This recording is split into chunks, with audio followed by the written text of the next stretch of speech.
Good evening, everyone. My name is Andrew. This is Canadian Starships. We're live streaming on Saturday night, as we always are. Welcome to the live stream. First order of business. Can you see me? Can you hear me? Leave a comment in the comment section right there so that I know that you can see me, you can hear me, and everything is going the way it's supposed to go. Let's see. We've got Alec is here. He was first in the chat.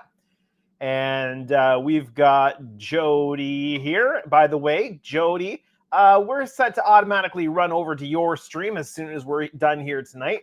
So if you're joining us and watching by the end of the stream tonight, you'll be automatically sent over to Jody's stream at Trek Mods. And I believe he's working on the Galaxy, not the Galaxy, that's what I'm working on. He's working on the Galar class Cardassian ship tonight, I believe.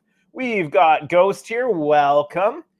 And we've got Shark, welcome. Let's see.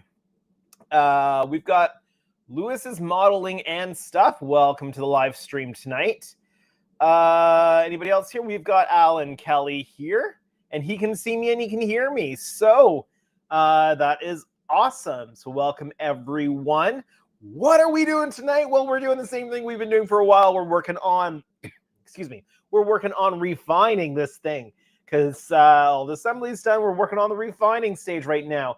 And I can't tell you how long the refining stage is going to take because each one of these things is a little bit different from each other. So there's some things I'm having to do on this one where I didn't have to do on this one. There's some stuff I had to do on this where I'm not having to do on this. Or not to the same degree, back and forth, you know? So I can't tell you how long this is going to take, but I'm really wanting to get to that painting stage on this one so we can get them both up to speed and then get them finished, because I don't think that they'll take too long once they get the full Aztec scheme on each of those. Let's see. Jody's saying thanks. I'm assuming for the redirect that's coming up later on. We've got a lot of people just saying hi to everybody. We've got Stephen Haynes here. Welcome, Stephen. Welcome to the live stream. Let's see. Everybody's saying hi to each other.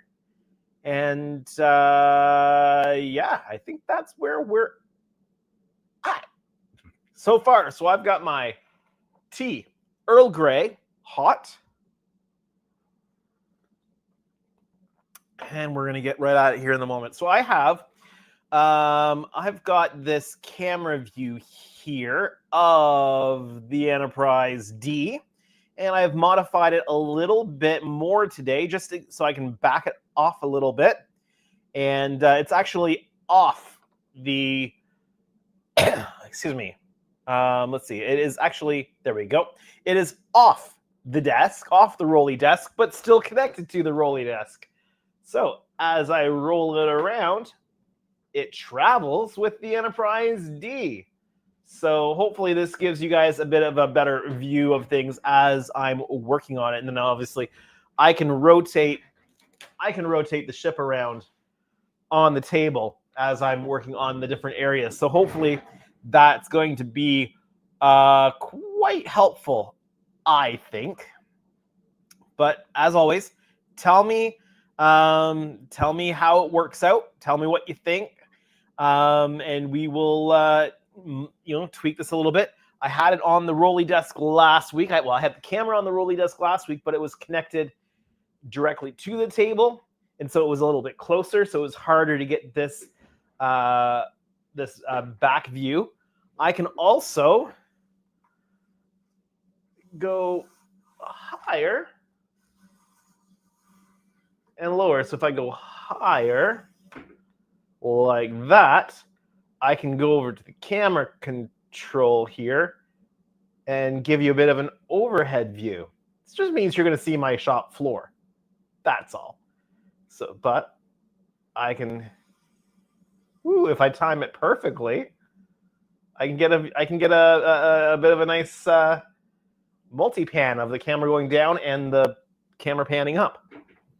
So that's what we're going to be working on with the camera. Also, I can zoom in on the areas we are working on. Specifically, this area right in here. This is the problem child on this kit as far as getting the everything fit and puttied and looking like it's supposed to look.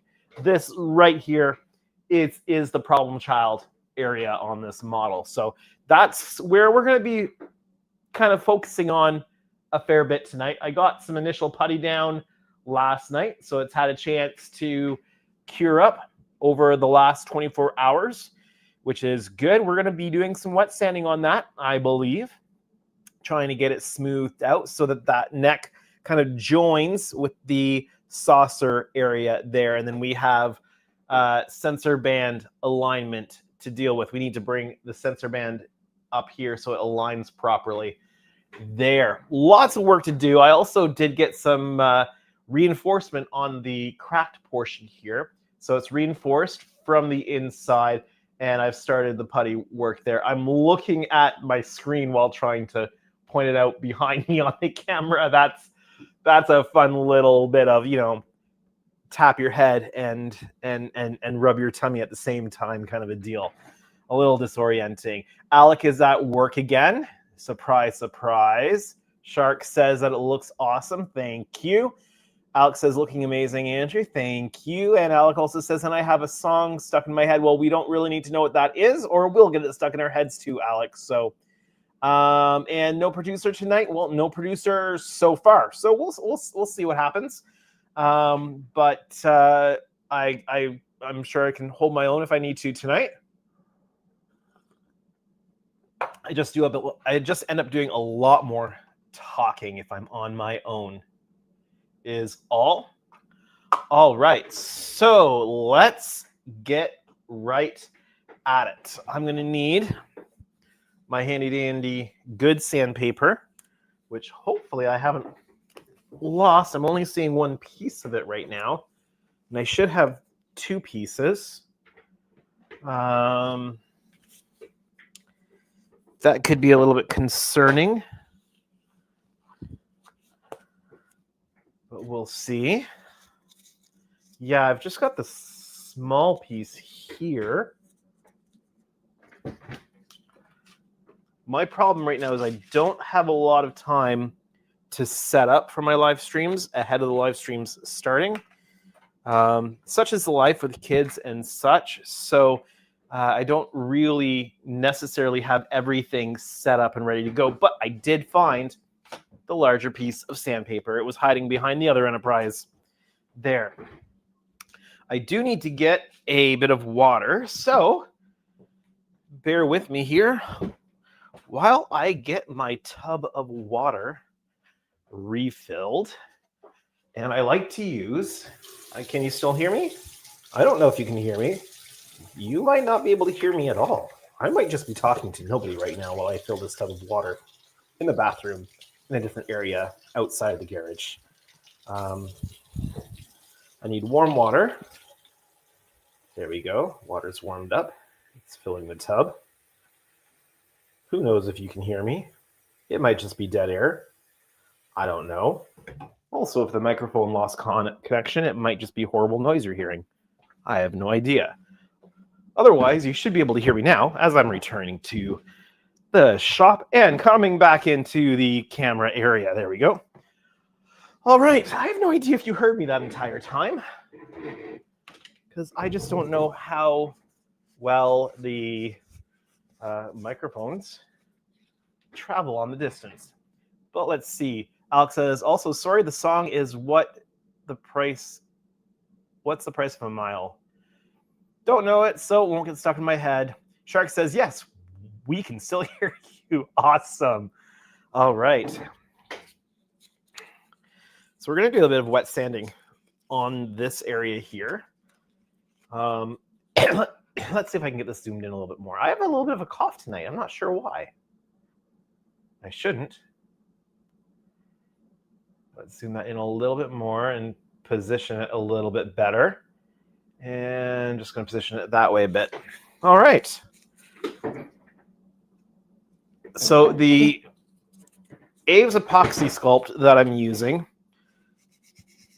does wet sand quite nicely. I'm going to be conscientious of the camera. Although if I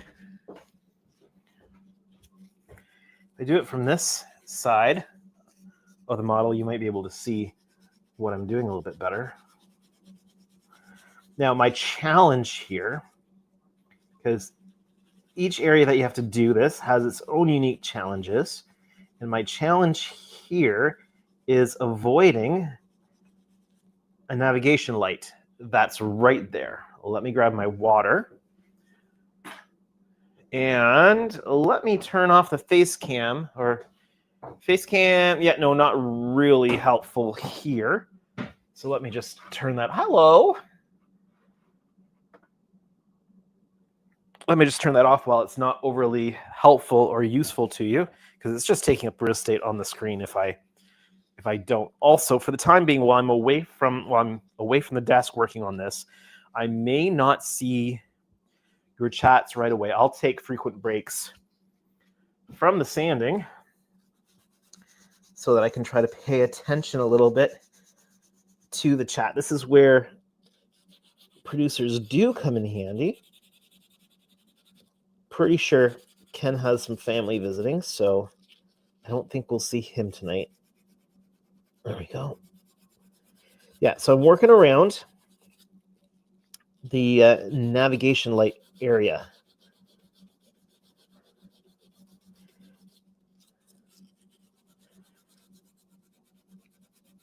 So the area here, what happens is when the two pieces meet together here, this area is really depressed down in, and there's a significant step. So we've had to build this area up using the epoxy sculpt. And then it takes a fair bit of work to get the new material that's been sculpted in to blend perfectly with the rest of the model. And this will probably take multiple rounds of work here. It took quite a while to get that done on the other Enterprise D sitting over there. So I fully expect it to be a bit of a workload here. Honestly, refining this might take a good chunk of the first part of the stream. Or it could go really quickly and surprise me, which is also possible.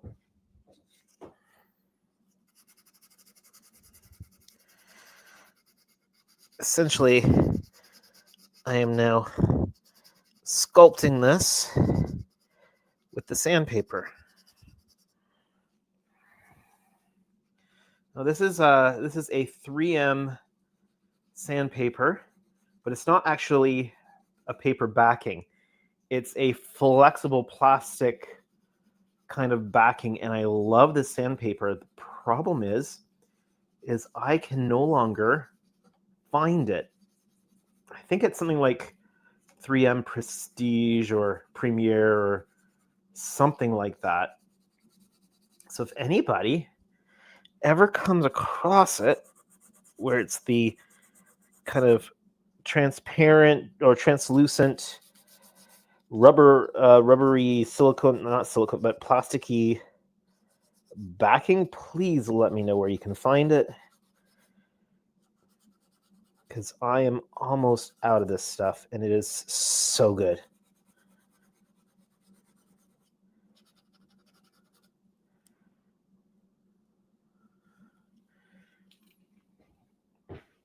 Let me see what's going on the chat here. A service I provide, yes. I'm not quite sure which service it was I provide, but yes, a service I provide. All right. I'm just going to grab a tea Earl Grey hot here quick. Not that you can see me because I turned the face cam off, but you know I'm here. Okay. Let's continue. I've got a fair bit of a bump right here. And so I need to smooth that out. The top area is smoothing down and molding in with the existing hull fairly nicely. I don't think I'm going to have too much trouble with that on this one.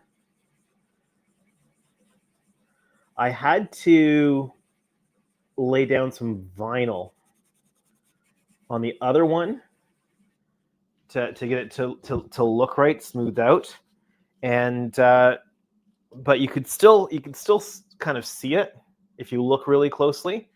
And actually, Wayne from Motion Picture Miniatures had a great idea about that. If I apply the vinyl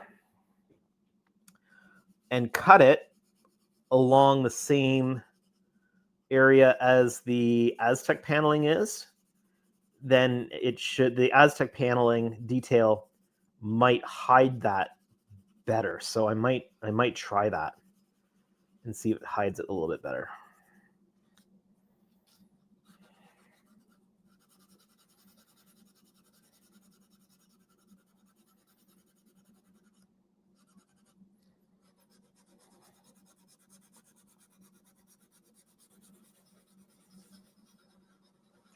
This is the content you paid for tonight, to see me sand and refine and sculpt and be very picky. All right, I'm going to rinse my sandpaper. I'm going to rinse or wipe down the surface of the model there to remove some of the gunk. That way I'm going to be able to see what I'm working with a lot better. Here we go.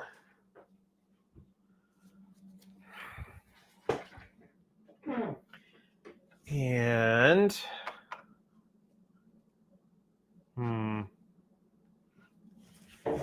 here I am again, because I saw that we had another chat. Alex says, would you like me to post the song on Discord for when you are free, Andrew? Don't bother. I'm not, even if you do, I'm probably not going to get around to actually listening to it. But yeah, hopefully you can see there that it's starting to blend in with the surrounding area. It's very hard to get that perfect, but and I can feel the hump there more than I can see it. I can feel it a lot more than I can see it. Now what I might do is I might shave it down a bit.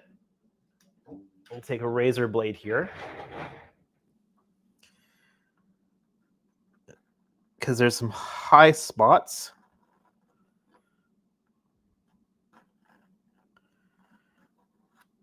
And this will help take out some of those high spots for me.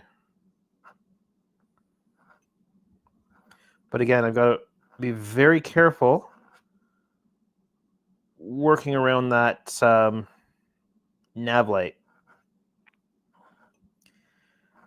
And around the nav light, particularly, there's a bit of a, let's see if I can get this in camera right. There's a bit of a, like if I was to exaggerate, it goes up and over a little bit. So it's not quite a smooth transition yet. And I want it to be a smooth transition. Like when they're laying down new tarmac on the road and they don't get it level to the old stuff.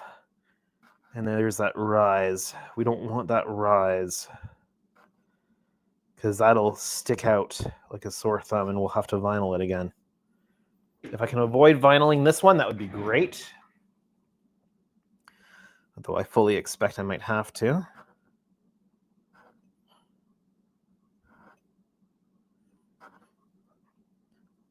Have to be fairly precise. Can you see it? See what I'm doing here?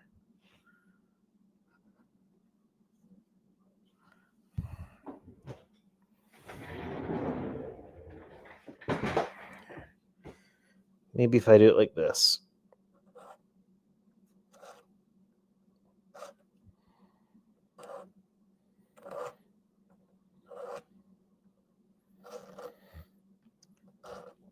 And it's amazing just how much like sculpting this really is.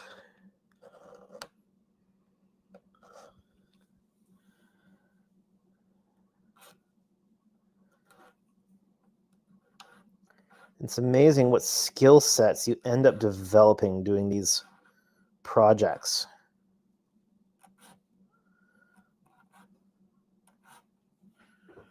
All right. I've got a lot of that hump off of there. Let's see. A meta-wise here. And I'm sorry, I forget. Oh, Cameron, got it. Jody's here to help me out, Cameron. So welcome to the live stream.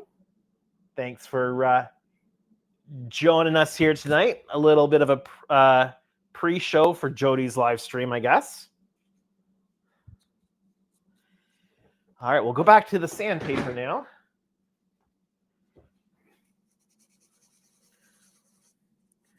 It's kind of going to be a back and forth between sanding and scraping and basically any other technique I can think of to get this right.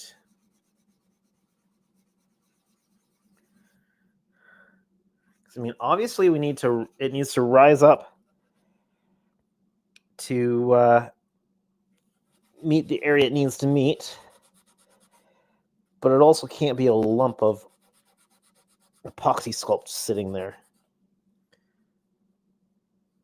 Oh, we're starting to get there.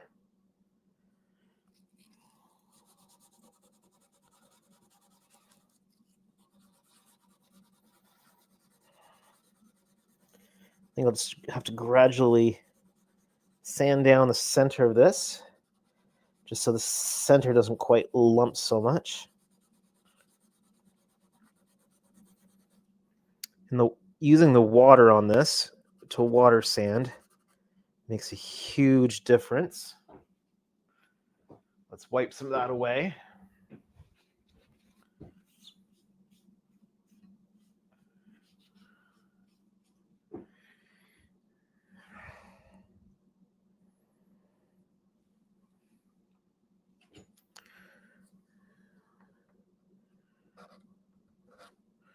Scrape a little bit more off the edge here.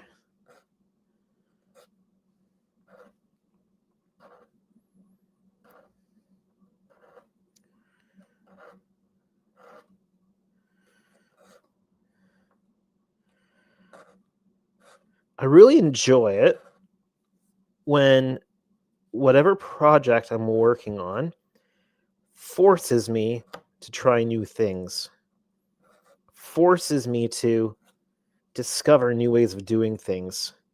It's like the Solares glass. Had I not put the conference room into the model here, I wouldn't have needed to be able to see into the conference room, and I would never have needed to figure out a way of having optically clear material in those windows on complex compound curves, leading to develop that Solares glass technique, which works so well for that particular type of application.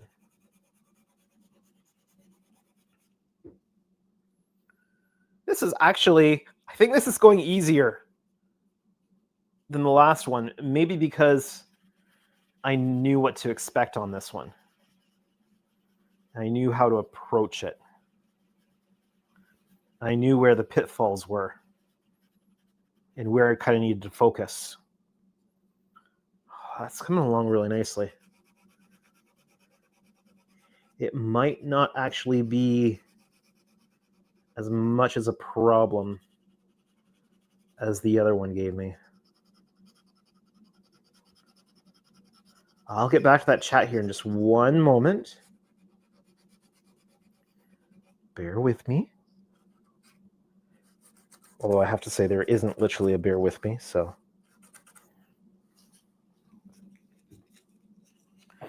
Although it would be nice to have it would be fun to have a screen that goes up and says bear with me with a picture of bear and me, or a picture of me with a bear when I say bear with me.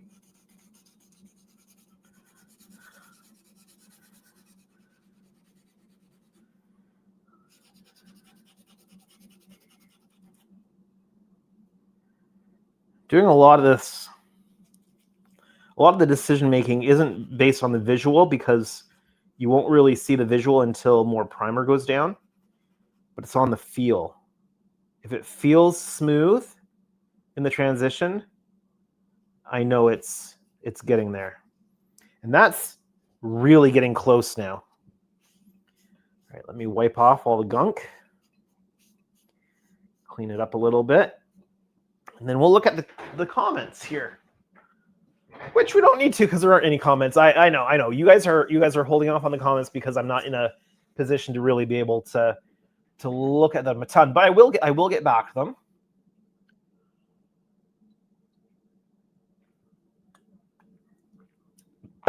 All right, I'm going to take my gloves off. I'm going to pull the phone out. I'm going to do a handheld close-up just so you get a better idea of how that's looking from a different angle, because the angle that you're seeing it here doesn't necessarily show you kind of the detail of what's going on there. So I'm going to take a pause. I'm going to grab my phone, connect it to my software, and show you a little bit better what's going on there. One moment.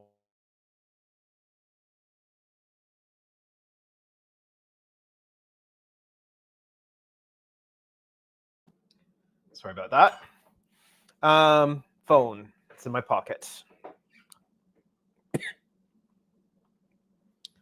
Let's get this connected.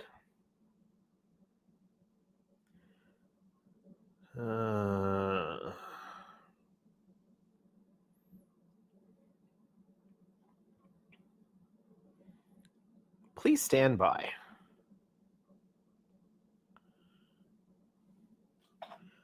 Here we go. All right, let's switch over to the handheld view.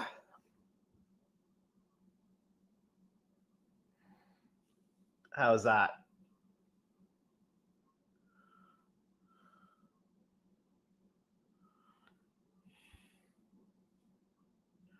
Don't know if it'll focus that close, and could lose connection a little bit, but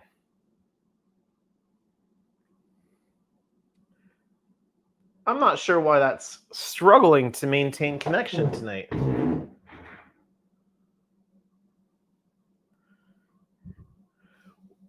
Give me a moment here. I'm going to check the connection strength. Okay, we're on Wi-Fi. Shouldn't be an issue.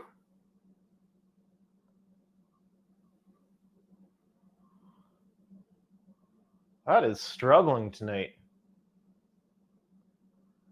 It's a good thing I don't rely on it, but you can kind of see.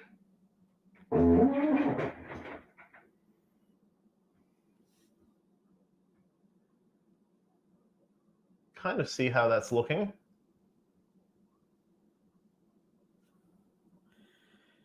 And so I'm just feeling the edge here to see how much more it needs to be sanded down to be flush. And there's still a little bit of a raise. So here, there's a significant amount where I had to raise, where I had to build it up. The contour of this edge flows here nicely. I can feel that. You might not be able to see it on camera, but I can feel, because this contoured edge of the rim of the saucer continues here, which is really nice, and then continues down here. So there is a little bit of raised section along the edge here still that'll need to be sanded down, but it's coming along quite nicely. Here's the cracked area, and I've got some perfect plastic putty on there. I don't know if you'll be able to see inside here or not. Probably. Here, let me flip down this way. You might be able to see the internal patch on there that's straddling that crack just to give it some structural reinforcement from the inside. So hopefully that's helpful to you. A little bit of a close-up look at what's going on there. Let's see.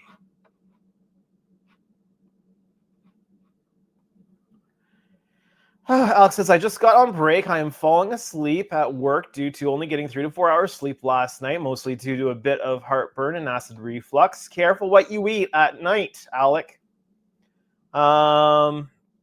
Just be careful of what you eat.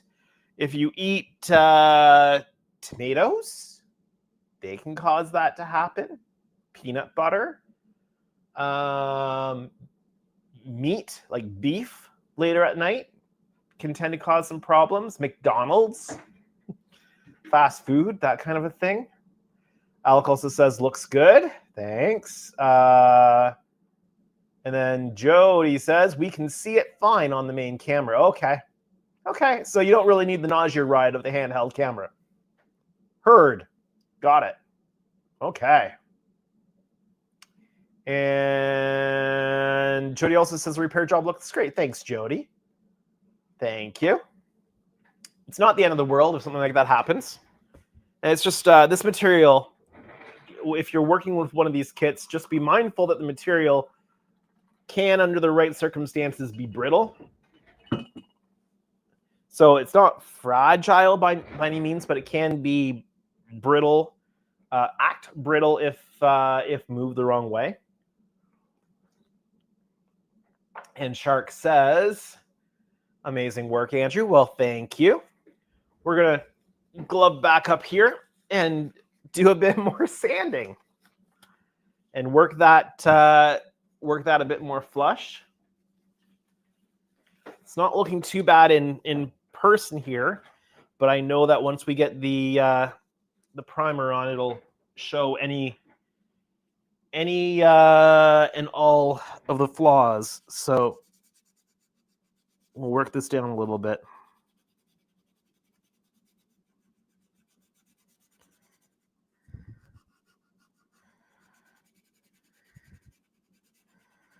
Just keep working at it, keep refining it. But this side is not, this one's not giving me anywhere near as much hassle, I should say, as the other Enterprise did. And I chalk that up to me knowing what to expect on this one. And just being a little bit more prepared for it. Sorry if my arm is getting into the view, but this is on the left side of the model, and I am right-handed.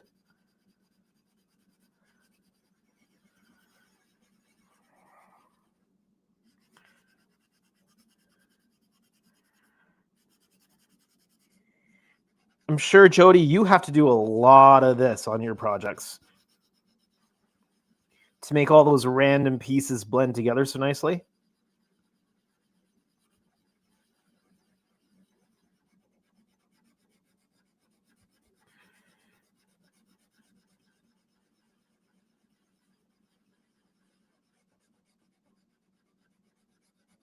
Just gradually taking down material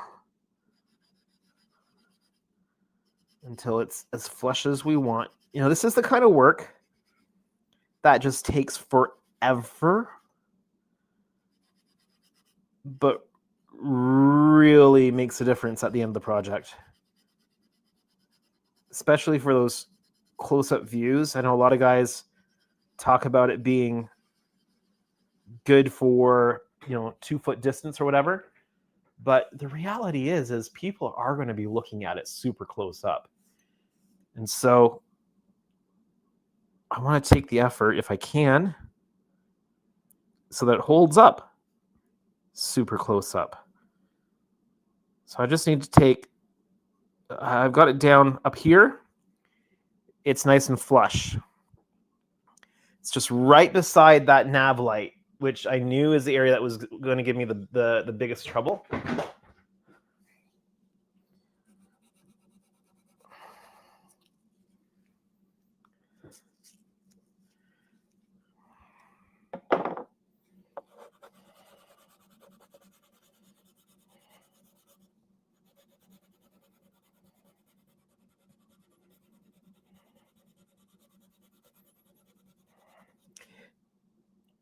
Now, the nav light's covered with solar res, so it's not exactly fragile by any means. It is fairly robust, but I want to be careful I'm not doing any undue harm to it. So I'm just being really careful when I'm working so close to that nav light.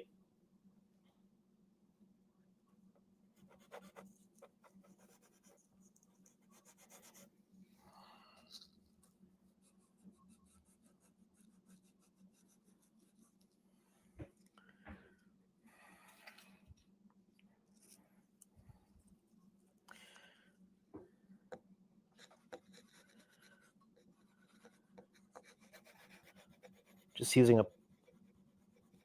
tongue depressor just so I can get a little bit of force on it, some targeted force on it, so I can get that last little bit sanded down. Just right where I need it to be.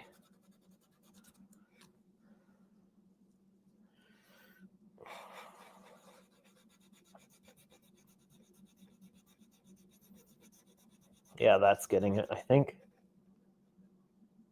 Ooh, that's feeling pretty good. I think we're almost there. This is going so much faster than I thought it would, based on my experience with the other one.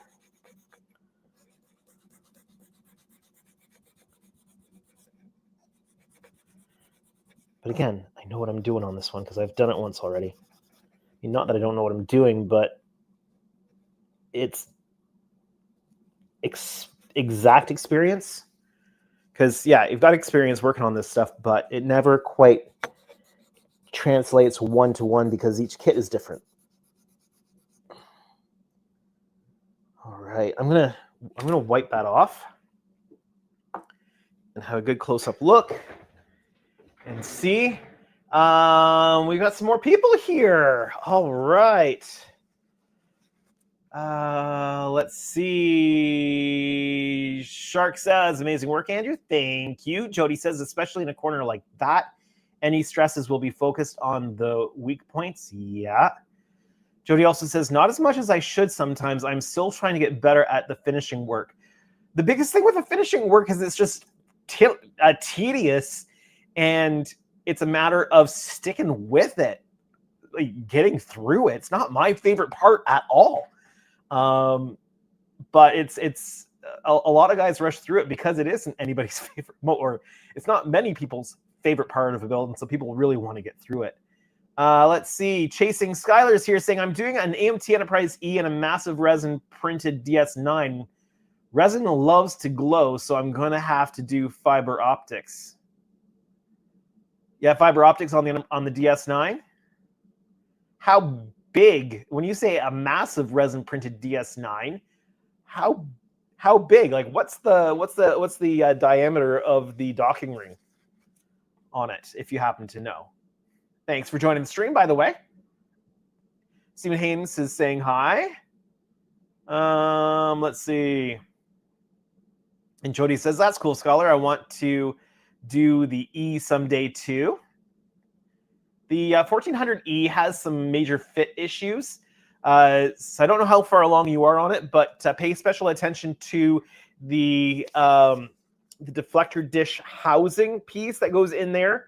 One, the part that comes with the kit is not accurate by any means, and two, does not fit in well.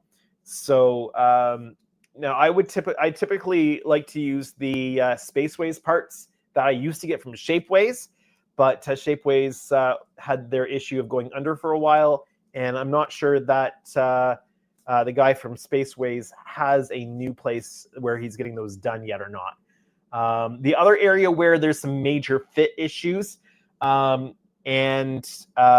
you can tell on probably 80% of the Enterprise E 1400 scale models done, look at the pylons where they join the secondary hull. Those are a problem area. And just like this here, it takes a lot of time to because they don't fit in properly. And then one, if you don't do seam work on it, there's a gap. But two, you really have to pay attention to how it then molds nicely into the secondary hull. So you not only you have to putty it, but you have to sculpt some of those sweeping edges where the pylons are supposed to just sweep into the secondary hull. There's also a raised section on the secondary hull that goes right along the side. It's actually not supposed to be raised at all. It's supposed to be inset. And so I always go through the process of removing that and sanding that or grinding that down so that it looks closer to the studio model on that. Jody says, would you like me to come on and read chat for you? If you'd like to, that would be awesome. You are welcome to if you would like, but I also know that you're going to be getting ready for your own stream here in about an hour and 15, so no pressure. Skylar says, I need a detailed guide for lighting. I've never done it before. The ideal lighting solution for every Starship kit is the inner light system from Scale Electronics. That's what I'm using on the 650 Enterprise D here. Let me grab the video of the one back here in its light test, and you can have a look.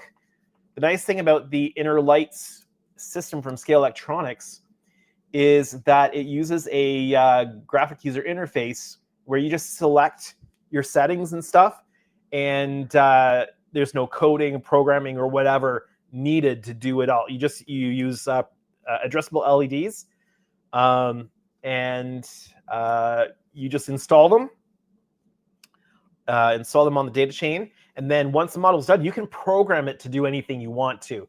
Any LED can be any color you want it to do and can do any effects you want it to do. So give me one moment here, and I will grab the video of the Enterprise, wrong side, the Enterprise D back here with its full lighting test. I just have to find it in my files because for some reason it's not queued up in my streaming software.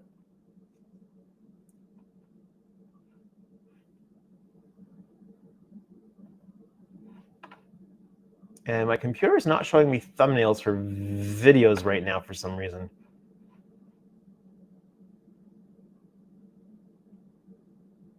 Okay. I've found video. Here we go. I don't have audio.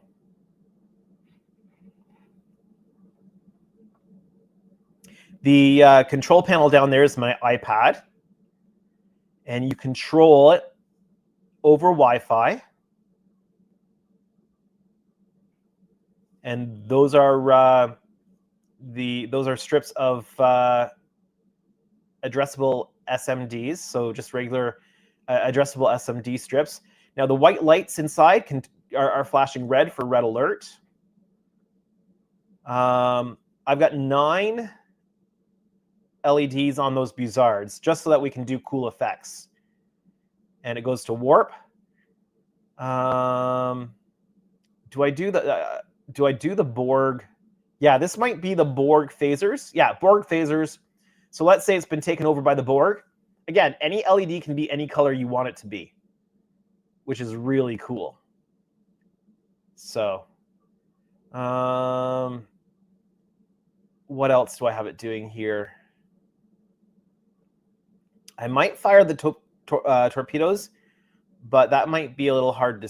Oh, no, that's the lower phaser. Then what? I don't have the deflector dish installed here. Not all of the windows are demasked yet, but also not all the windows are lighted either. So there we go. So that's using the inner lighting solution from Scale Electronics. Let's see. Jody said he'll be here in a minute. Awesome. Skylar says nice. Also says the DS9 is 60 centimeters wide and 40 centimeters tall. So, since I don't have a Wayne head here,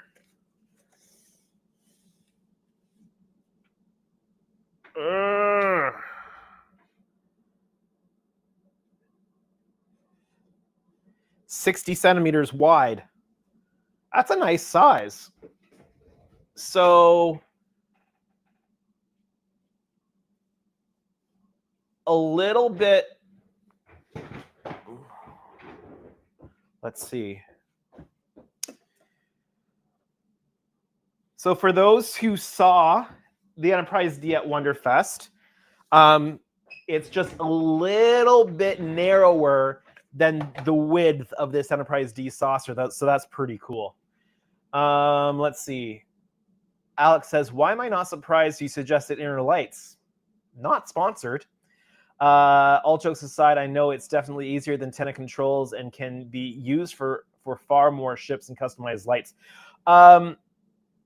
So it's different than Tenet controls. The advantage of Tenet controls is that you can get it with all of the LEDs you need, wires, everything. He will put together a full kit for you. You can run it at 9 volts with regular LEDs. You don't need the adjustable LEDs, but you are... Hey, Jody. Hey, Jody.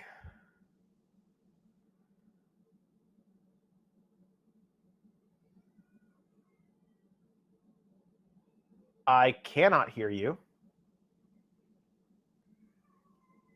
Well, you're not on the stage.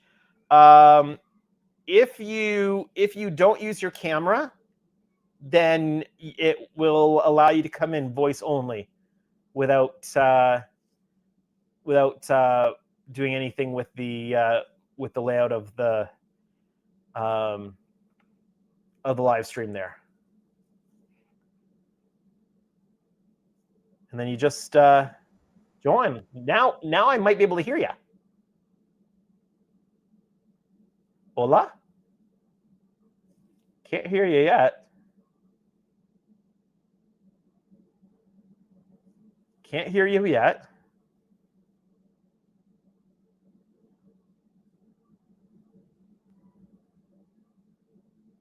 I can't hear you. You're not muted. Oh, you're not on the stage.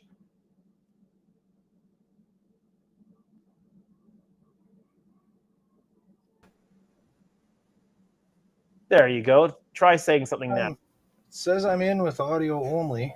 Yep, there you go. I can hear you now. There we go. I can hear you now. I don't know.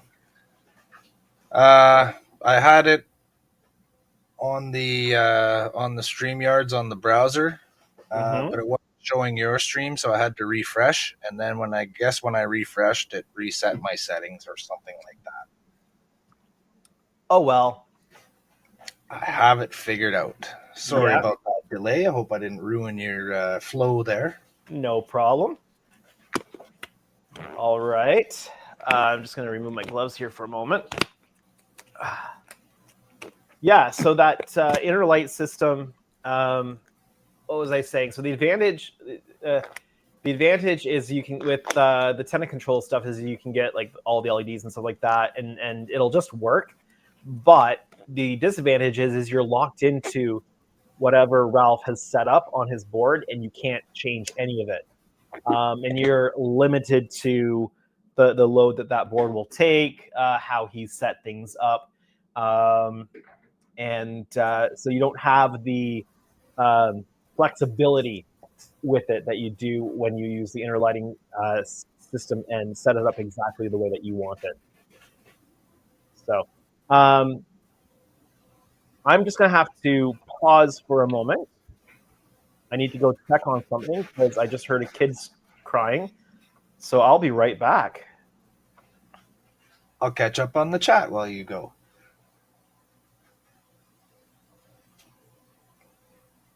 There's a lovely picture of that Enterprise right there. Looks like the setup from the Wonderfest booth.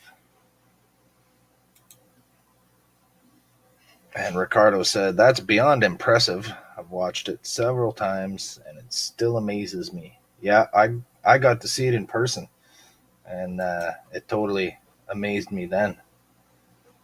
It was actually pretty cool. Felt pretty privileged having Andrew right there in the room working on it, pulling the paint masks off, just being able to walk around it, look closely at it.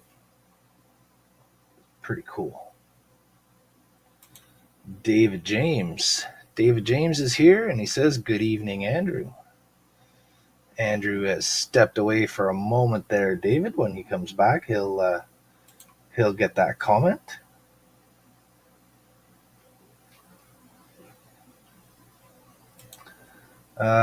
Chasing Skylar, I'm sure Inner Lights has a website, and I'm pretty sure Andrew will be happy to tell you what the website is, but you probably just search Inner Lights Starship Lighting or something like that. I'm sure you'll find it. Alex says, yay. Hi, Jody. Hi, Alec. So I've just put the address in the chat. It's scaleelectronics.com, not Scale Electronics, Scaleelectronics. So the two words are merged together there. There you go, Chasing Skylar. And then he provides, so Andy at Scale Electronics provides the graphic user interface for iPad control or Android control through an app. It's actually an app that the company he works for his day job developed. Oh, that's excellent. He knows it really well. Yeah, one of my kids woke up probably from a bad dream or something, but my wife's on top of that. So excellent. Yep. So while you were gone, we had a good evening, Andrew, from David James. Oh, hey, David James, welcome to the live stream. And you answered Skylar's question by posting the address to the website. Yeah. And I see Alan says, so Inner Lights does not require any programming, or is it easy to program? So no programming. So the way I like to describe it, and I'll get back to camera here in a moment. No, the way I like to describe it is that it's like a website builder, okay, where you log in and it's a graphic user interface, and you've got drop-down menus to select your settings, and you can bring things like you can do it all on screen there. It's basically point and click to choose your selections. Essentially, when you first go in, you'll set up your different groups of LEDs. For example, on these LEDs 1 through 39 is the port side chiller grills. Then 40 through 47 or 48, I guess, is the Bizarre. And you just go through and you identify which LEDs are for what area of the ship. Certain ones will be for window lights. Certain ones will be for deflector dish, photon torpedoes, phasers. And once you have all of those kind of defined, and it's just a drop-down menu, and I don't have one hooked up right now, so I can't just show it right now because I'm not ready for that. But it's a drop-down menu kind of a deal. So you say LEDs 1 through whatever is this. LEDs X through Y are these. And then once you got those defined, you can go in and you can assign any effect, any color, anything like that through drop-down menus and selecting them and setting parameters and that kind of thing in the graphic user interface to those LED groupings. And then those LED groupings will do those things. And then you can set up scenes so that you can make all the different lights do whatever you want when you activate a scene, right? So it's really simple to use. It just takes a little bit to get familiar with the user interface itself, where you do the different types of things. Andy is always there, available to help you through that if you need it. But it's super easy. You don't have to be able to code anything. So it's not like you're coding sketches on an Arduino or anything like that. It's literally drop down, select, type in the number ranges, that kind of a thing, and go for it. And one of the nice things is model's closed up, it's all done, it's sitting on the shelf, and then if you decide, I want it to do this, you just go in and you make it do that. Yeah, that's the beauty there. Yeah, you're not stuck with somebody's idea of what they think the lighting setup should be on a particular model. So you have full range of ability to do that as you wish. Yeah, you can have certain windows on or off, or you know. On the next large project, the 350 scale Excelsior or Enterprise B. That's gonna be so awesome. What I'm going to try to do is light box the individual cabins, like cabin lighting, and then there's a really easy feature in the back end of the inner light system user interface, where you can actually create a bitmap. It'll scan the bitmap top to bottom, and so you create a random pattern on a bitmap, and as it reads it, it'll assign on or off to the range of LEDs as it goes through. So you can create this randomized on-off cycle for each of the individual, like for all the individual cabin rooms inside the ship. So as you're looking at the model, it's not just certain windows are always on and certain windows are always off. Yeah, as you look at it, you'll see different cabins on the ship. The lights will dim down, the lights will come on. And so like if a crew member comes back to their quarters, computer lights and the lights turn on, you see that from the outside. Yeah, you see the activity sort of in real time. And you can change the color tones of the lights. So you might see one cabin go from more of a yellow incandescent look to a cooler white look or something like that. Or you might see the lights dim down to half or something like that, like they're having a nice candlelight dinner or something like that. So I'm really looking forward to trying that out. So we kind of brainstormed that a little bit at Wonderfest, because I said, this is what I would like to do and try to do on the next model. And he's like, I know exactly how you're going to do that. If you had a ship with enough windows and enough lights, you could potentially do patterns like text or little pictures, little GIFs. You definitely could. Yes, that's something you could do. One of the applications I'm thinking I might try to use it with down the road when I have some time and I'm not building a model, I would love to. I should probably switch cameras here, but so this wall where I would do my YouTube intros and outros and stuff with all the box tops and stuff behind it, So that used to be on this wall over here, but I had to move everything around in order to make space to work on both of these at the same time. So it's now up against the garage door there.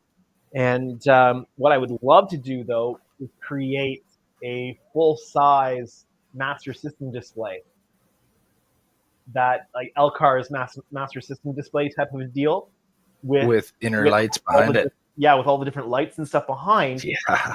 where it'll flash different things, show different things. It'll be all animated and do all kinds of different things.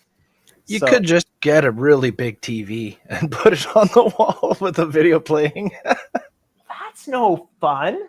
I know. I was just about to say that's not even close to as cool. Yeah, not as much fun. So there we go. So I think I've just got to sand this back a little bit more. I don't think I've got a ton more work to do on this before it's kind of dialed in where I want it. It's actually coming along, like I said, it's coming along a lot better, or a lot easier than the previous one did. That's good.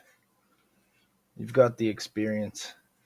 Speaking of fun, Alan Kelly has a question. First, he says, "Thank you, Andrew, for the explanation.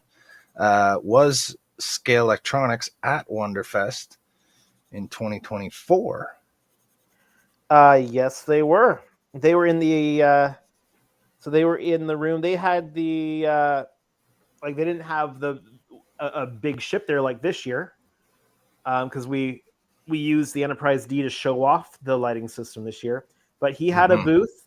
It was in the middle aisle. So there's like three. When you walk in, you walk in. There's one long aisle. Then you walk. There's another middle long aisle, and then there's the back wall long aisle. So he was in the middle long aisle, just to the right of the center, and he was showing off some smaller scale phaser strips and stuff like that. That time. They have some of the same models last year that they had there this year, like the Runabout and the he had an NX-01 there, I think. Those are great. Those look so good. I would imagine, but I mean, I didn't, because I had my own booth. I didn't have a whole lot of time to check out other booths last year, so I didn't have a lot of time when I was there that year. So I connected with him after the show. I see. But this year I had the Enterprise D at his booth, so we had a lot more time to chat and stuff and come up with new ideas. Yes. That was the poster boy for the inner light system. Yeah, I'm hoping that I'll have the Excelsior there next year at Wonderfest. And he just messaged me the other day. I've got this cool idea that we could do with the model and stuff. What do you think? And so we're talking back and forth about, what types of things could we do for next year. So that's great. Yeah. I hope that you actually do build it as the Excelsior, not the Enterprise B. So they're different kits, right? So the Enterprise B has different parts. Yes, but especially on the secondary it's two different kits, or you just get the extra parts, like the pieces to add to the hull and the impulse engines that go on the saucer? Yeah, no, they're molded differently. Okay, I see. So the kit I have right now in here is the Enterprise B. Okay. But the one that's coming for the client is going to be the Excelsior. Oh, so you'll have both kits. Yes.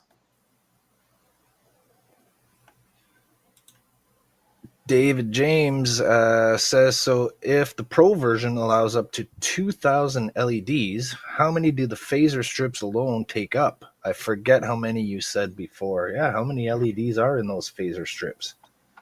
Give me a moment, I can tell you. I know that you said it in one of your videos once, but I don't remember what the number was. pulled up the wrong spreadsheet.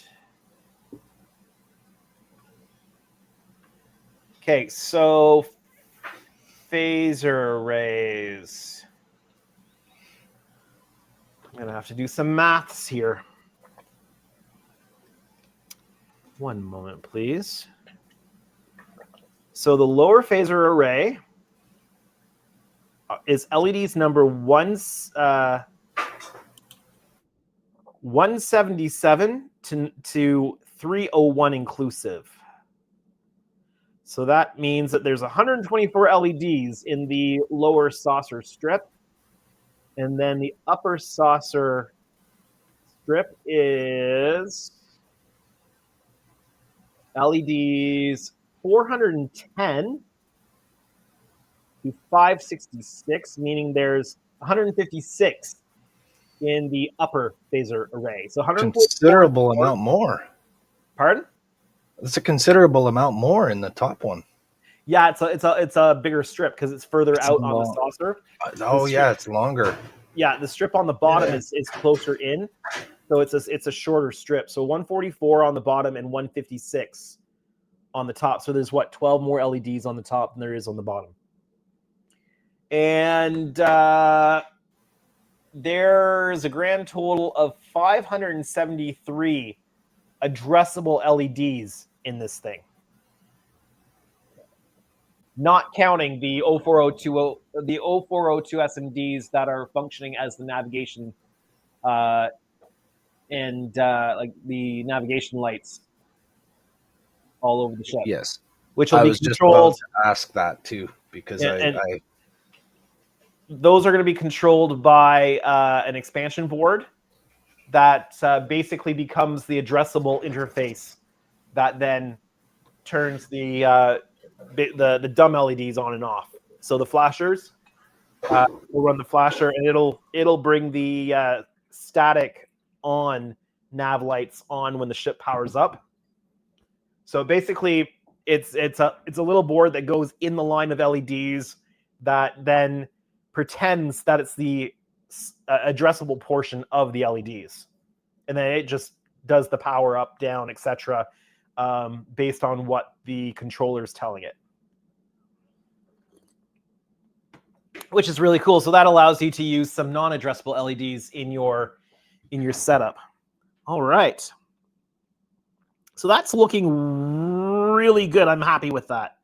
There's a little bit of a rise.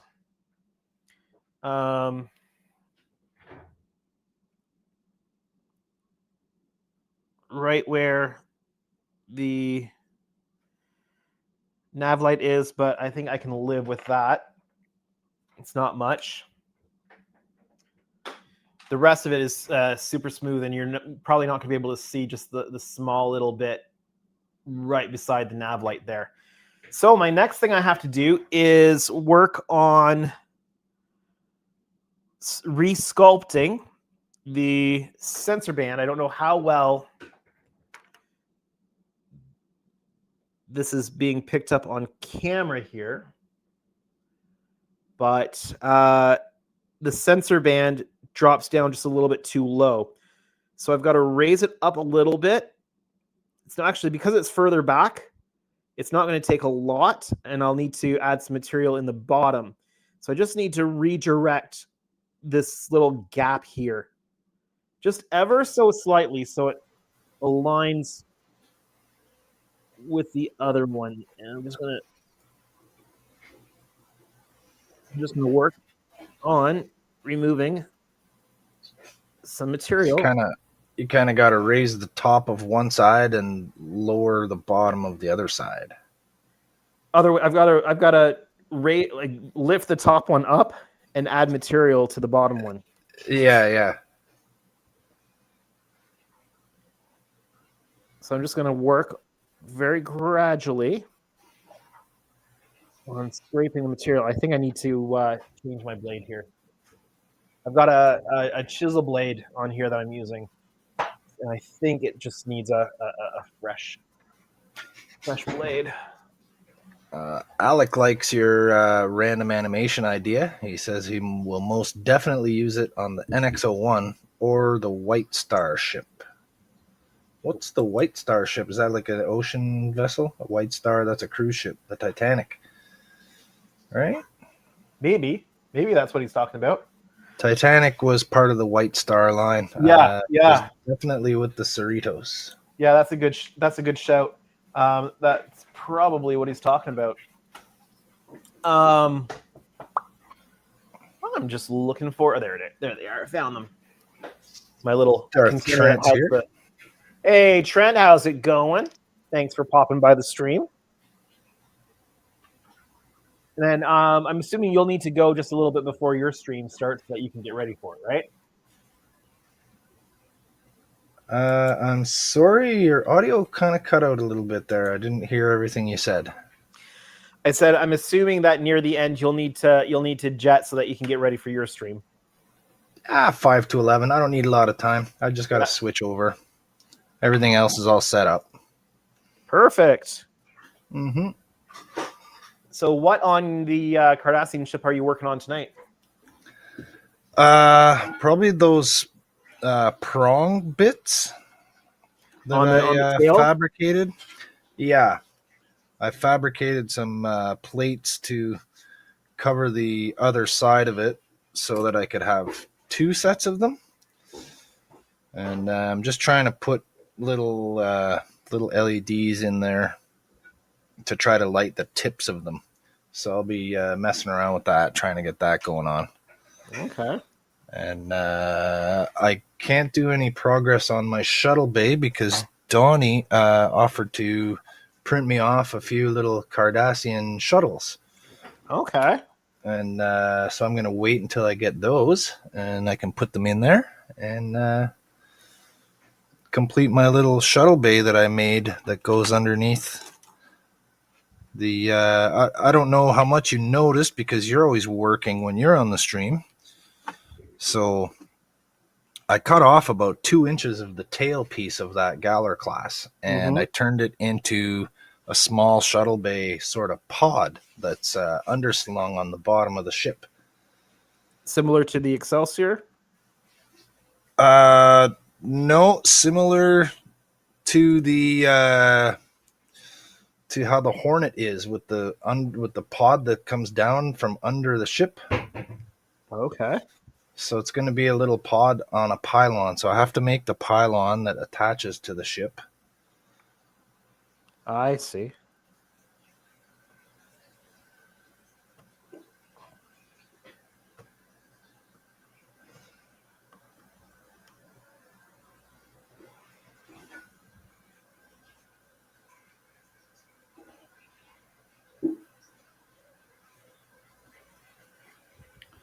So yeah, I was looking at I was watching a YouTube video there last week, and they showed like a really close-up screenshot from one of the episodes of Next Generation, and it's like a very similar view to what we're looking at right now on the back of your model. Yep.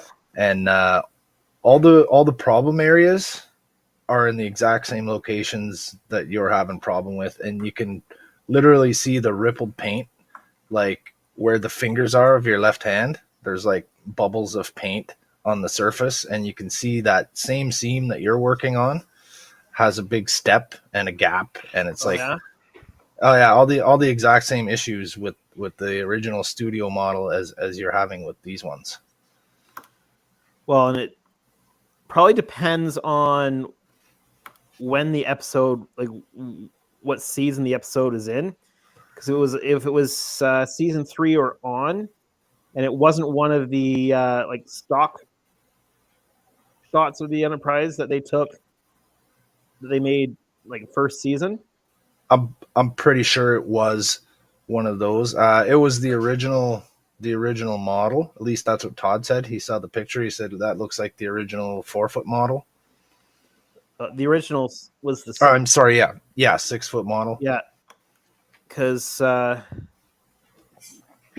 didn't have the different colored lifeboat hatches. Okay. And all the details like the Aztec paneling and that, none of that was there. So I think think I've got the top lined up pretty well. It's really hard to tell until the primer gets on it, because the primer shows all.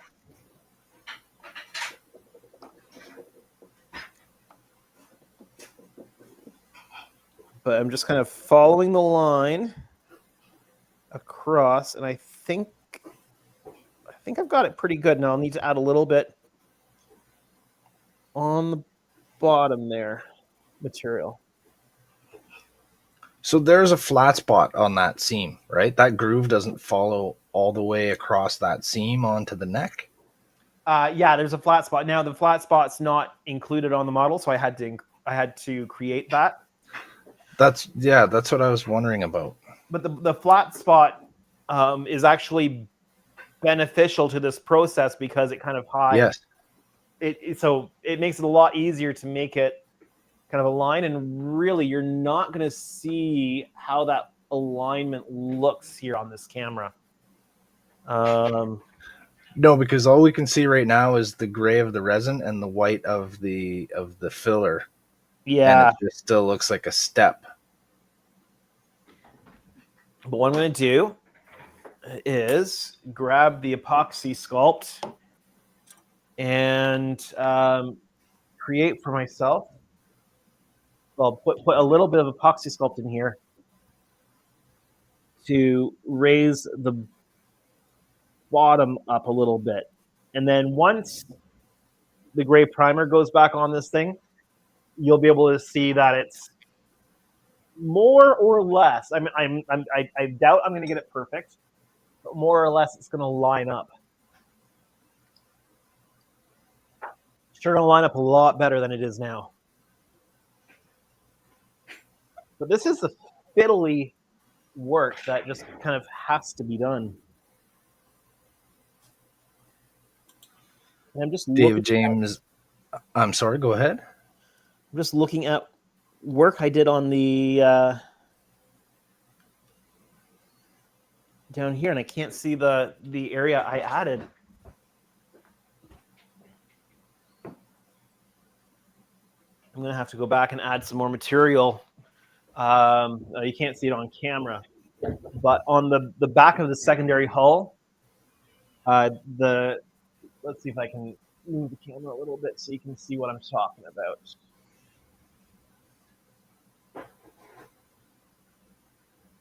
So right here, the upper piece here isn't quite wide enough, and I thought I'd added that material in, but I'm not seeing it there. So either I didn't add anywhere near enough, or I imagined it. Maybe you added it twice on the other side. So I'm going to have to add some material on that to get that to look right. But that's going to be for another day. That's not this day. I'm going to whip up a small batch of epoxy sculpt and add some material in there. Just going to whip up the smallest batch possible because I don't really need a whole lot and I don't want to waste it. Just a wee pinch. So David James is asking, so Andrew, it wasn't possible to push up the neck higher and then sand down the top edge. I got it. I got the fit as close as I possibly could during the installation, and it just does not. It just does not go. No, that would have been my first thought too, David. But yeah, Andrew explained it to me before too. It doesn't. The material doesn't want to flex as much as you would hope it would, and under the tension, it could easily crack. That's why you got that crack right at the corner of the impulse engine area there. And it's not just me who's had to work on this corner. It's this particular corner that's bad. The other side is nowhere near as bad. It needs a little bit of work, but it's nowhere near as bad. But Lou at Aztec Dummy, he had to resculpt his in the exact same spot. Mm-hmm. I'm not sure about Phil if he had to, but I know Lou Lou certainly had to, and it was exactly the same spot, and it's just one of those things. Oh, I'm moving the model around. It's just one of those things on this kit that you have to be aware of. Now, I understand that they are working on some of these things for their repop of it. So hopefully for the version 2 of this that comes with the armature and all that kind of stuff, hopefully it will be those kind of things will be taken care of. So these are cast resin kits, correct? They're cast from molds? No, they're printed. Oh, they're printed. Okay, I thought they were cast. Cast would be the traditional way. Yes, but you can do cast resin. Yes. These are massive industrial 3D prints. Yeah, I bet. Because the saucer and the secondary hull, like they're one piece, right? Yeah, that saucer is not printed in like quadrants, like I've seen some of them. Yeah, if you're line up like this on your home printer, you'd be doing it in multiple pieces, and actually that's exactly what people do. Yeah, and then you have to line up all the quadrants of the saucer, and there's just so much seam work, and it's so hard to do any lighting or anything like that because you have all those support walls and stuff. Yeah. So what I'm doing here, I've put the material in, and I'm focusing on the gap. I'm minding the gap and just making sure that this bottom line lines up with the bottom line over here. Now that's pushing material out of that crevice,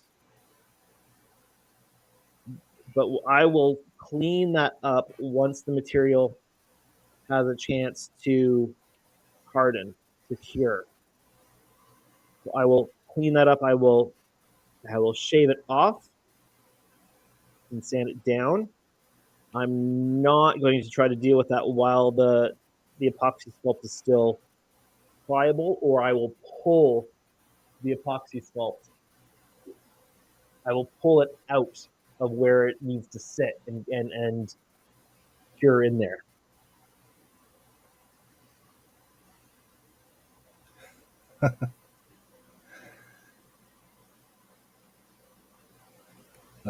Howard's here, but first, David says, I'm sure version 2 will have its own set of unexpected issues as well. Quite possible. Laughing out loud about it. Yeah, I'm sure every version will have something that you didn't notice, or maybe a new possible issue. So Howard's here. Howard says you missed a spot, Andrew. Sure, what's that? He says you missed a spot. Oh, probably. He'll get it. But let me see if I can get the how well can you see that on there now? If you were to get maybe a little closer, we can see what you've sculpted. But as of now, it just all looks white. We can't see where you're sculpting the groove. So that's as close as that camera can get. Let me remove the the rubber gloves here and see if I can see if the phone camera will show it any better. I can see where the flat spot is on the right side of the seam because it's slightly darker in color just because of the way the light's refracting off of it, and it's also dry, right? And the gloves don't want to come off your fingers. There we go. Gloves are coming off. I always use gloves when I'm working with this stuff because it's yeah, you definitely want to use gloves using the epoxy sculpt.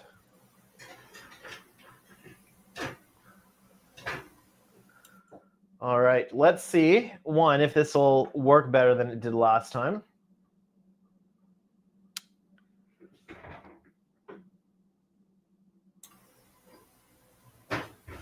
Actually looks a lot better. Your picture is a lot more clear than it was the first time you tried this.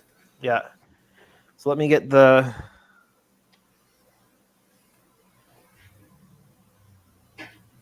So I put this in here. You can see how I've lifted this up. Mm-hmm. And this now kind of goes up here and sort of lines up with the top piece here. And then this is the line of the bottom epoxy sculpt, which now lines up with this over here. So it still looks rather rough at the moment, but that'll get cleaned up once the epoxy sculpt has had a chance to cure. And then Yes. once the primer gets on all of that, it should look pretty decent. Yeah, the primer will bring out those features for sure. And it'll also tell me if I've got more refinement work to do. Mm-hmm. Which I'm hoping I won't. Hopefully I get it right the first time and I don't have to go back and redo it. Well, thankfully it's not your first time. No, definitely not the first time. I'm going to take a small piece of paper towel, a little bit of water.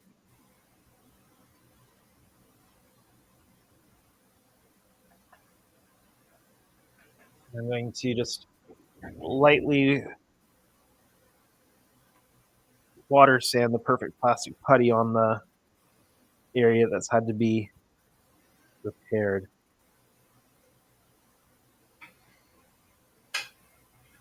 Smooth that down.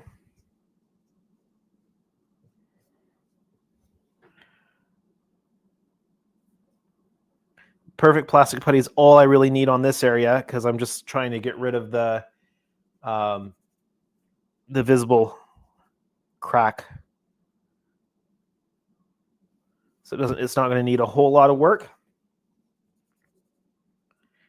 Once the primer gets back on that, it should hide that a fair bit. And I need to clean up the area we've been working on the neck. Are you still there, Jody? I think we lost Jody. Yes, I am. Oh, okay, there we go. I'm still here. The sound of the audio changed, so I thought for a moment I'd lost you. No, I was just on mute. There's a little that'll do it. stuff going on here. I'm just trying to not interject too much unless you need me. Yeah, no problems. We've got Howard again. Says, I just got my notification that some guy, Correct Mods, is going live in 30 minutes. You should watch that guy. I hear that he's he is. Cool. And we are going to move seamlessly from this stream to that stream. All right. So you don't even have to click any buttons. It's nice. I get a whole bunch of viewers for about 5 minutes until everyone realizes what happened, and then there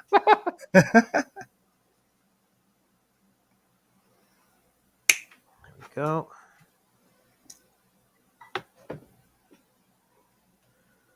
So just have to clean up a little bit here.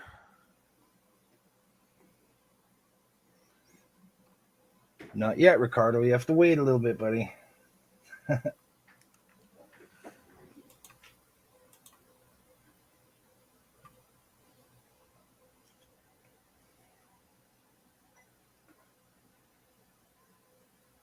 Had some sort of debris on the neck there. All right. Now, let's leave that to cure up. And I'm going to realign the ship a little bit. Let's zoom out a bit.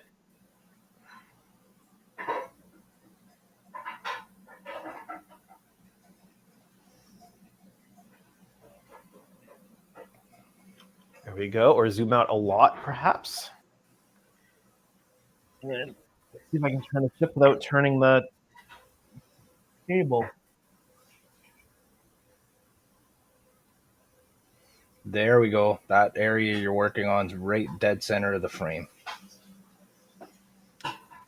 Well, I was going to try to work on a different part, but I might have to literally flip the ship around. Let's see what we can do here. So Howard says we'll got to teach Buck and Keith that trick for Tuesday. The redirect. I believe Andrew put instructions for it in the Discord.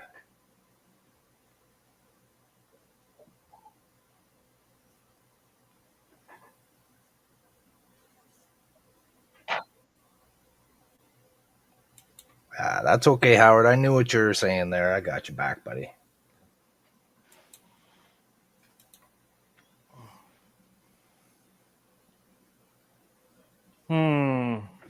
It just looks so cool as you're rotating it like that.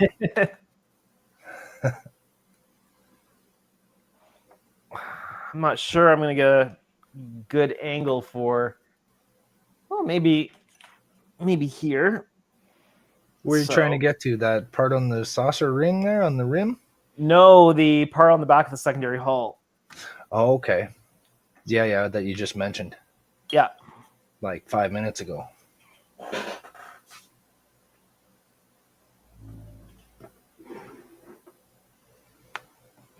Camera's a little bit high to catch it, but it's this area right in here. Mm-hmm.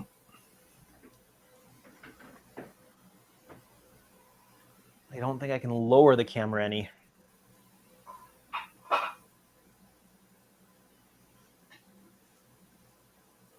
But I'll grab the mouse and I'll see if I can zoom in a little bit.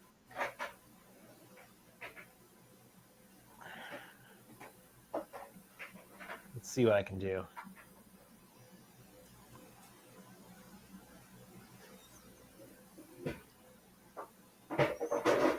Now, I'm not sure if it's just your lighting, but it kind of looks like there's some white in there already.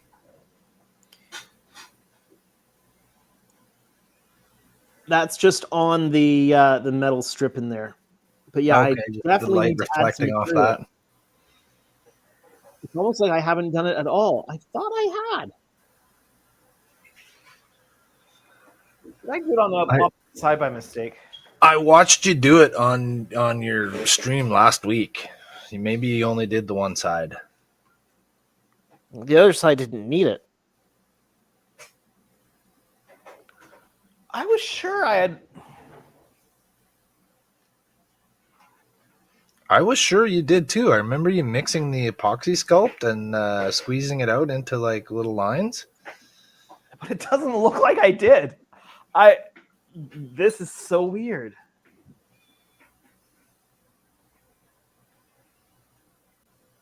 So before I do, I have to clean out some of the JB Quickwell that's got stuck in there. Maybe you've encountered some sort of temporal anomaly.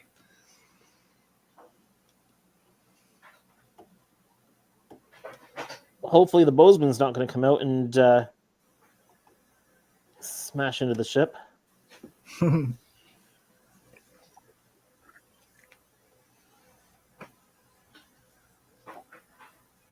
So when the two halves of the ship are going together, some of the JB Quickweld will sneak out of the seam and then needs to be removed. Howard says, is it called epoxy sculpt or just epoxy sculpt? It's epoxy sculpt. Yeah, it's epoxy with an E. And no, epoxy. Is that what it's called? It's epoxy, yeah. Okay. Epoxy with an A. He says you must be thinking about your other Enterprise D. Well, no, because he did that one a long, long time ago. Oh, yeah, look at that. Epoxy. So that's their brand spelling. And it's two parts. So they're part A and part B. So epoxy and bepoxy. Yeah, exactly.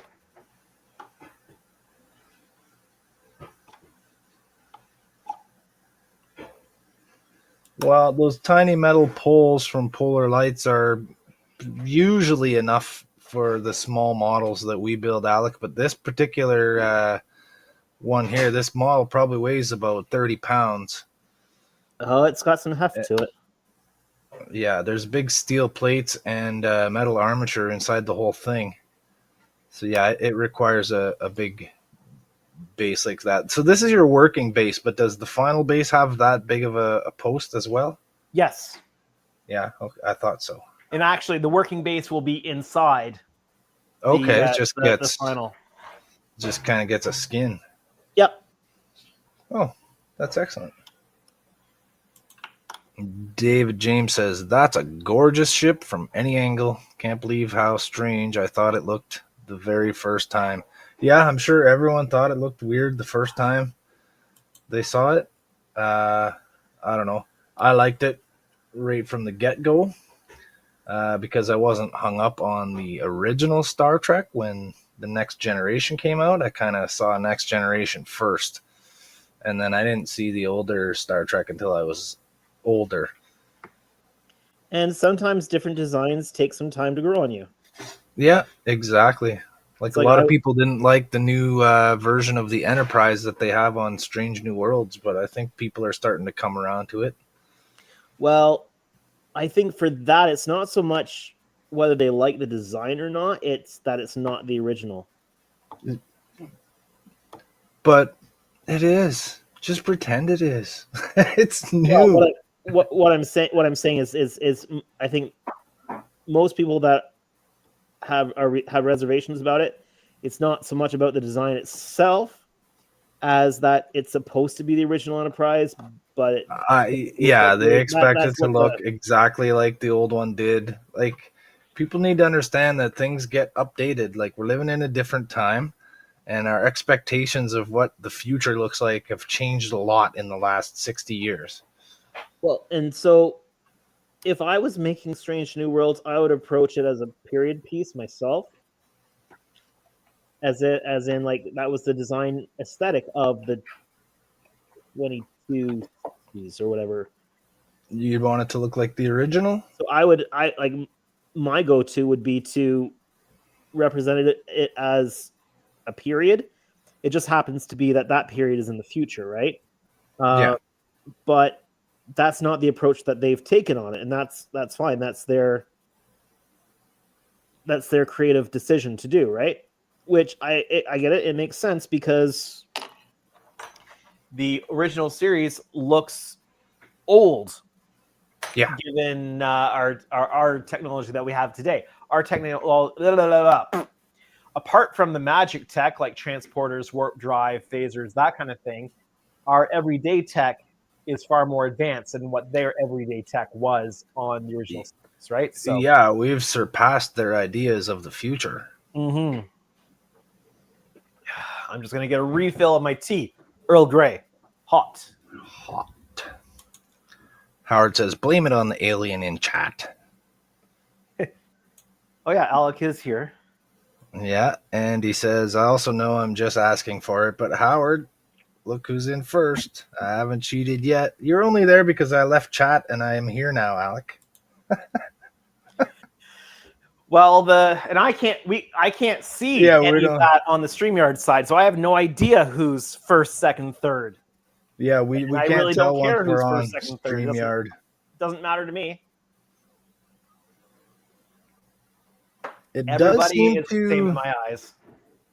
It does seem to engage the comments a little more, like encourage more commenting. Well, I'm sure that's their intention. He says, and I'm not an alien. Funny thing is, the first time today I've been called that. It's the first time you've been called an alien today?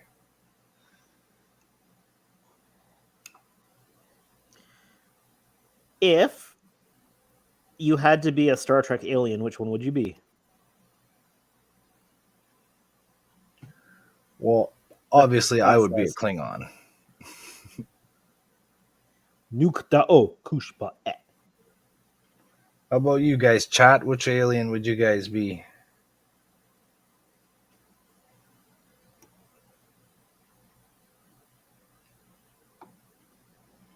Howard, are you talking about the epoxy sculpt?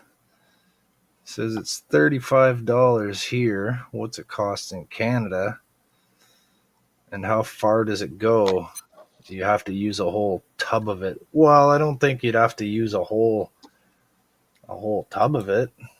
I only use very small bits at a time. In fact, it will the amount I use, like I buy the smallest containers because the amount I use, it will generally dry out on me before I end up using it all. Okay. It's just the nature of the beast.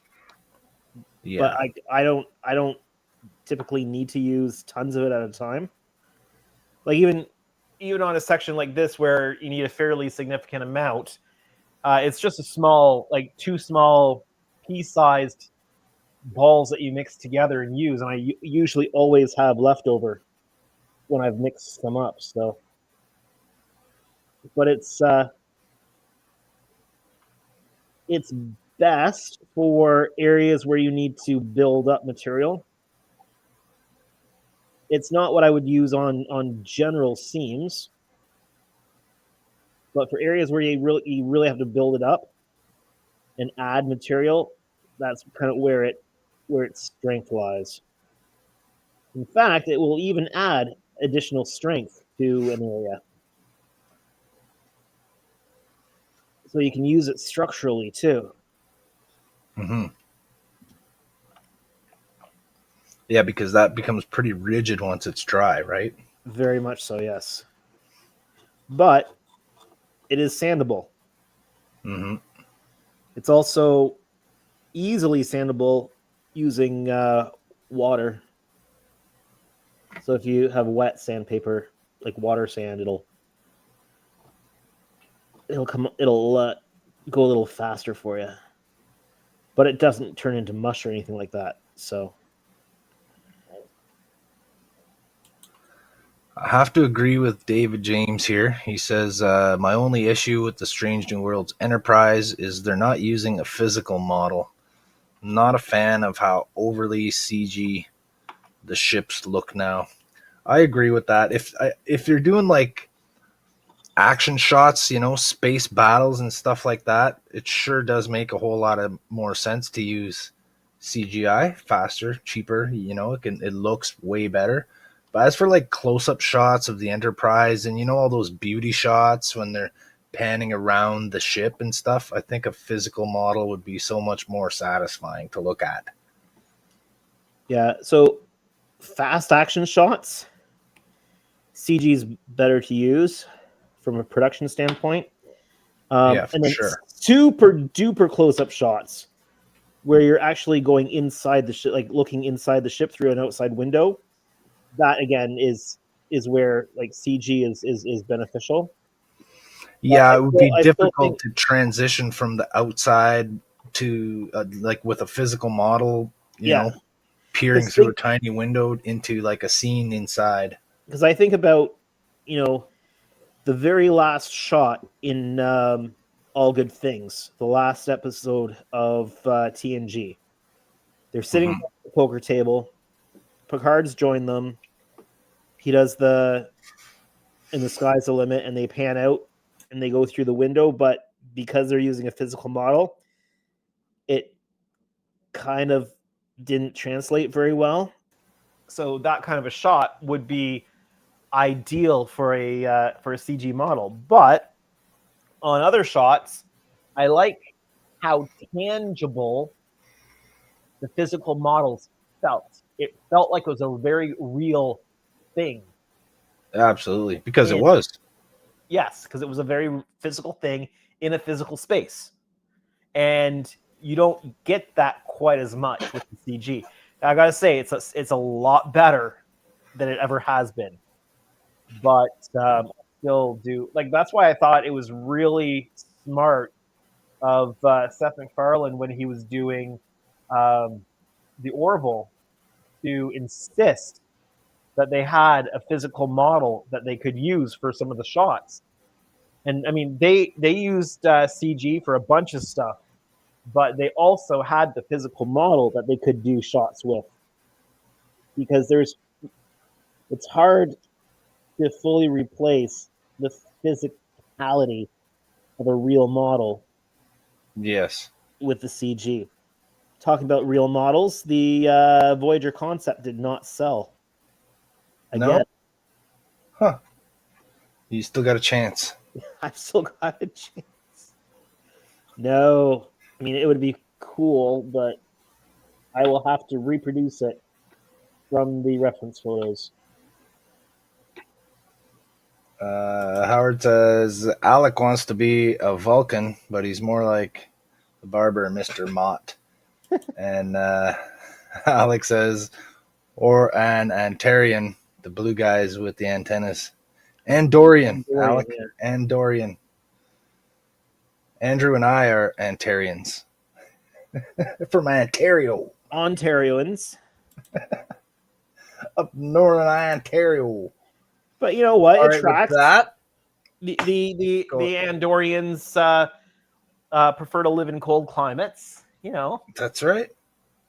My skin is often quite blue. Yeah. All right, I'm going to step away, Andrew, and I'm going to make myself a fresh coffee. All right. Well, thanks Sweet for and hot. thanks And, for keeping me giving me somebody to chat with. you're very welcome. Any other time, if you feel like you need some backup, just send me a message or something, or just let me know. I'm pretty much always watching your stream, so Well, thank you. just throw it out there at the beginning if you need somebody. Unfortunately, I will not be able to return the favor because I work early in the morning and have to kind of wrap things up after I'm done on the live stream. So Yeah, that's okay. Understandable. No worries there. I'm happy to help. So if you're have a good. If you go live right at 11, you'll be live, and I'll be able to send everybody over to a live channel. Yep, that's why I'm trying to get out of here now, so I have time to get ready before I start. Yeah. Okay. All right. Have a good one. All right, everybody. We'll see you all soon, hopefully. And thanks for having me over, Andrew. Yeah, it was great. Thank you. You're welcome. All right. Well, I was not planning on having to work with this because I was sure I'd already done it, but I guess I haven't done it. But I've got this cleaned out. I'll have to do a little bit of refinement in here just to get some of the last little bit of adhesive out of here. What it is I'm getting out of here is the JB Quick Weld that I use to secure the two halves of the secondary hull together. Some of it just kind of leaks out, but you don't want it to be visible inside the sensor band.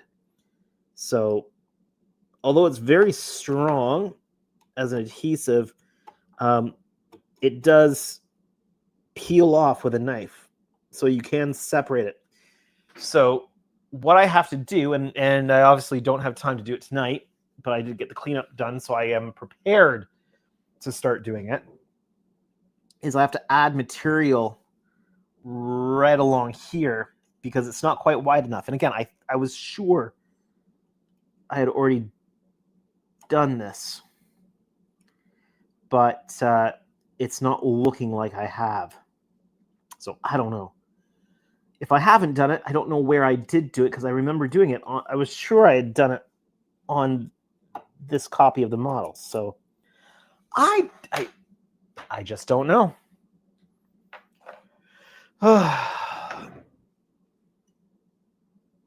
And I can see if this is hardening up a little bit. It's hardening up a little bit. I'll turn this around a bit more so you can see this again.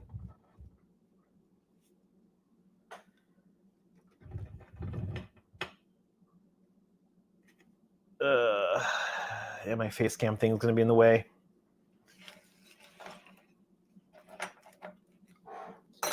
uno momento, and I will just get this back into viewable.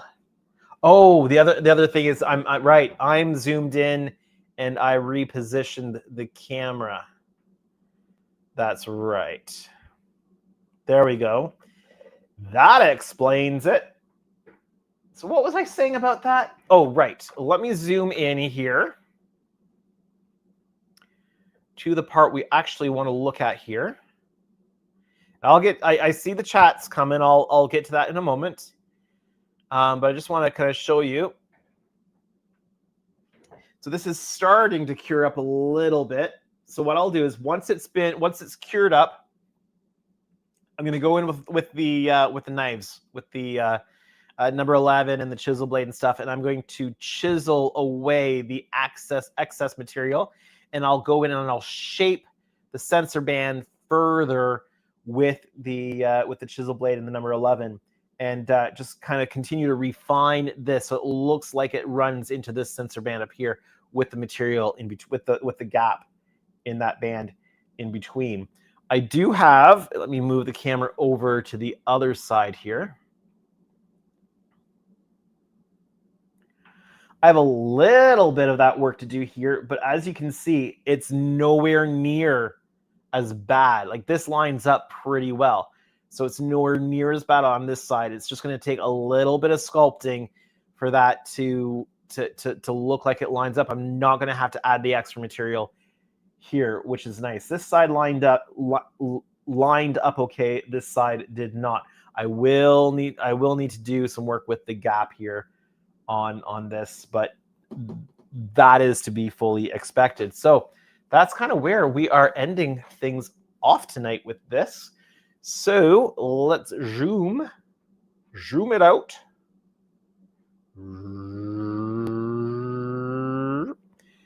Tilt the camera back the way it should be. Zoom it out a little bit more. Oh, am I zoomed out all the way? Oh, okay. Yeah.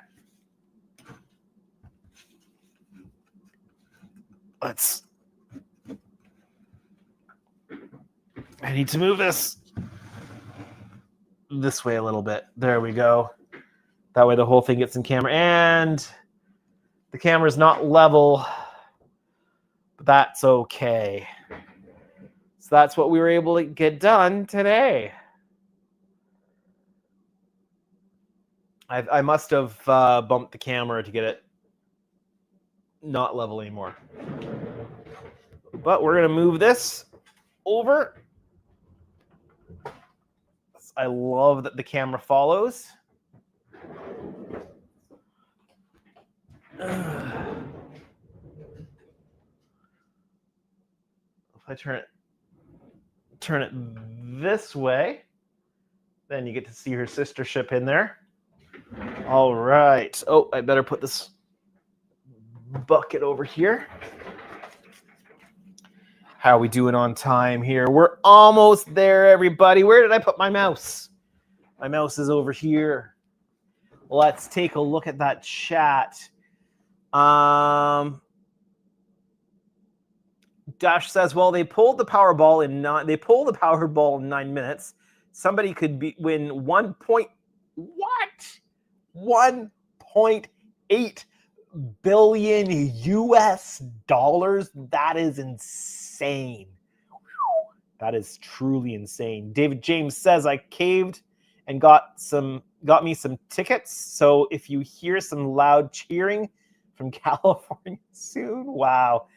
Alex says, I actually have a favorite Andorian guy, the main returning one from Enterprise, played by Jeffrey Combs. The guy who plays him actually voices Ratchet from Transformers Prime, an animated show movie. Jeffrey Combs plays everybody in Star Trek. In fact, I'm not me. I'm just being played by Jeffrey Combs. So, Jeffrey Combs would play two different characters in the same episode. Alex also says, and it's my favorite version of Ratchet. Dash says, figures it's always California or Florida, Maryland or New York, never other states, which makes me wonder if the government is stealing money. I don't know how your lotteries work down there, but $1.8 billion, that's absolutely ridiculous. You factor in taxes, whoever wins that is, if one person wins it, they're getting almost $1 billion, which that would be ridiculous. Alex says, looks so cool, Andrew. Thank you. And yes, it's Jeffrey Combs. Yeah, he played so many characters in Star Trek. It's ridiculous, but he was so good. He played Wei Yun. He played Liquidator Brunt. He played Tyrion. He played Wei-Yun 2. He played Wei-Yun 3, Wei-Yun 4, Wei-Yun 5, Wei-Yun 6. Well, you get it. He played so many characters. He played Shran on Enterprise. He also played a Ferengi on Enterprise. He played the guy who ran the fighting thing on Voyager. Lots of stuff. So, all right. And Cameron says, looks great, Andrew. Well, thank you. So, thank you everyone for joining me tonight. I hope that you've enjoyed the live stream. Let me switch back to actual face cam here. There. Oh, no, not quite yet. There we go. Thank you everyone for joining me for the live stream tonight. I hope that you've enjoyed the live stream. If you did, make sure that you hit that like button. If you're new to my channel or you haven't done so yet, hit that subscribe button today. It's always very helpful. We are getting, I actually, let me double check here because I'm kind of curious. We are sitting at a whopping 2,855 subscribers, which is insane. Thank you, everyone. So if you haven't subscribe. It makes a huge difference. I really appreciate it. But for now, my name is Andrew. This has been Canadian Starships Live. Have a great evening, everyone, and enjoy Jody's stream.